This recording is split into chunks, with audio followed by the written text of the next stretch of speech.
ہم تو رکھتے ہیں مسلمانوں کا دین، ہم تو رکھتے ہیں مسلمانوں کا دین، دل سے ہے خدا میں ختم المرسلین۔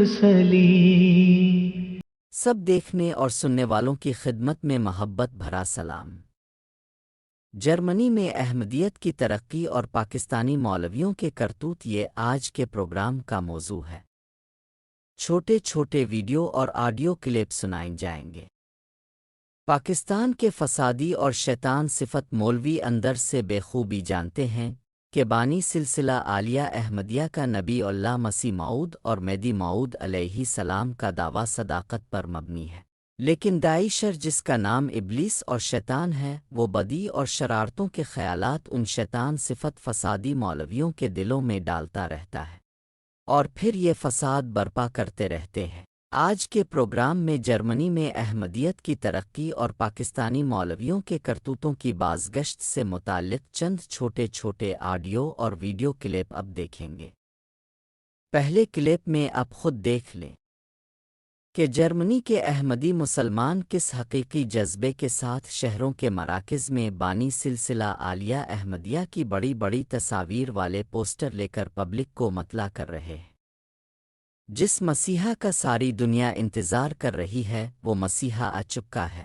یہ پلے کارڈز چونکہ جرمنی میں دکھائے جا رہے ہیں، اس لیے ان پر جرمن زبان میں ہی سب کچھ تحریر کیا گیا ہے۔ اسی طرح یہ جو اب چھوٹا سا ویڈیو کلپ دیکھ رہے ہیں، اس میں آپ احمدیہ مسلم جماعت کے بچوں اور نوجوانوں کو شہر بنز ہائن کے مرکز میں اسلام کے بارے میں ہر قسم کی تعلیمات پر مبنی فلائر، پوسٹر اور کتب لکھ کر اپنا معلوماتی سٹال لگا کر عام پبلک کو اسلام کی حقیقی تعلیمات سے مطلع کرتے ہوئے دیکھ سکتے ہیں۔ اس قسم کے معلوماتی سٹالز جرمنی بھر کے سینکڑوں شہروں میں باقاعدگی سے لگائے جاتے ہیں، اور احمدیہ مسلم جماعت کے بچے، بڑے، عورتیں اور مرد سبھی اس نیک کام میں باقاعدگی سے بڑھ چڑھ کر حصہ بھی لیتے ہیں۔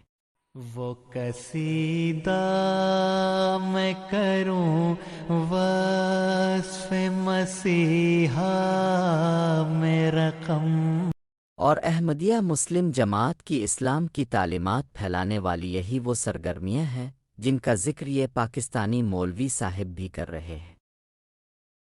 ابھی میں ریسنٹلی سفر کر کے آیا جرمنی کا۔ وہاں پر ہماری، آپ حضرات کو پتا ہے کہ یورپ کے اندر جو مرزائی ہیں ان کی بڑی اسٹرانگ کمیونٹی جو ہے وہ کہاں پر ہے؟ جرمنی کے اندر۔ دیکھیں جو بچے وہاں پہ میں فیملیوں سے ملا، انہوں نے کہا کہ ہمارے بچے ایک گاؤں کے اندر 25 خاندان رہتے ہیں، اور جس میں سے 22 خاندان جو ہیں مرزائیوں کے ہیں اور 3 خاندان جو ہے مسلمانوں کے ہیں۔ انہوں نے کہا مجھے بتائیں کہ ہم اپنے بچوں کو کیسے روکیں گے کہ جی آپ ان کے ساتھ کھیلیں نہیں، آپ ان کے ساتھ بات نہ کریں، آپ ان کے ساتھ اسکول جاتے ہیں ان کے ساتھ ملے نہیں، کیسے روکیں گے ہم ان کو؟ تو لہذا دیکھیں، اس لیے میں نے کہا یار آپ لوگوں کا، آپ کا ایکشن کس طرح سے، آپ لوگ پلان آف ایکشن کیا ہوتا ہے؟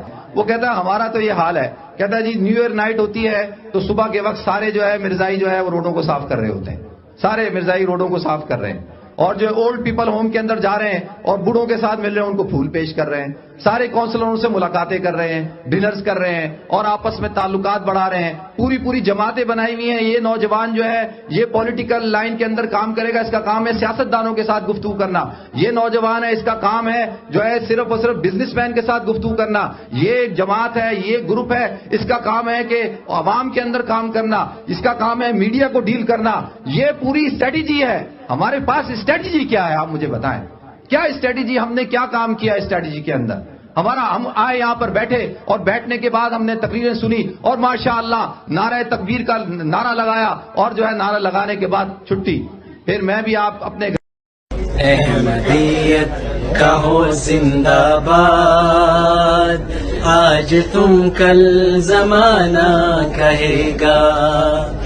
آخر میں پاکستان کے ایک نامور مولوی صاحب کو بھی سن لیں جو یہ بتلا رہے ہیں کہ پاکستان کے مذہبی رہنما آج کل اسلامی تعلیمات اور عوام الناس کی اخلاقی حالت کو بہتر بنانے کی بجائے ایک دوسرے کی بجائے توہین مذہب کے الزامات لگا کر اپنی مذہبی دکانداری کو کس طرح چمکا رہے ہیں۔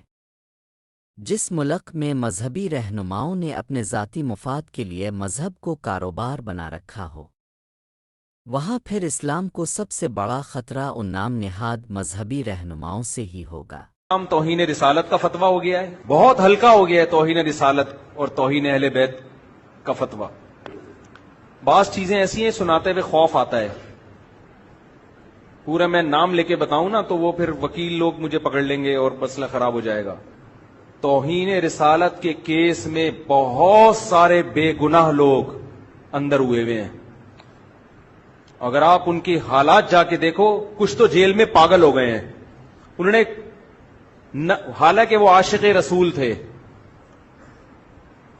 اپنی ٹھڑک پوری کرنی تھی، دکان خالی کروانی ہے ایک آدمی سے، وہ خالی نہیں کر رہا، توہین رسالت کا مقدمہ چلا دیا اس کے اوپر، کچھ ایسی غلطی کروا دی نہ چاہتے ہوئے، اس کو نہیں پتا یہ کیا ہو رہا ہے، ویڈیو بنا لی، جج کو دکھایا۔ اب جج بھی زیادہ آگے نہیں جا سکتا، میں کیا کروں یار، جج کو ڈر ہے کہ مجھے مار دیں گے گولی سے اگر میں نے مجرم کو بری کیا، وکیل کو ڈر ہے میں نے بری کیا تو عوام مجھے اڑا دے گی۔ اتنا بڑا لوگوں کا ہجوم کہ وکیل بھی غلط کیس کر رہا ہے، اپنے موکل کو جیل بھجوا رہا ہے، وہ کہہ رہا ہے اپنی جان بچاؤ۔ سمجھ رہے ہیں، عدالت تو ظاہری ثبوت دیکھتی ہے نا۔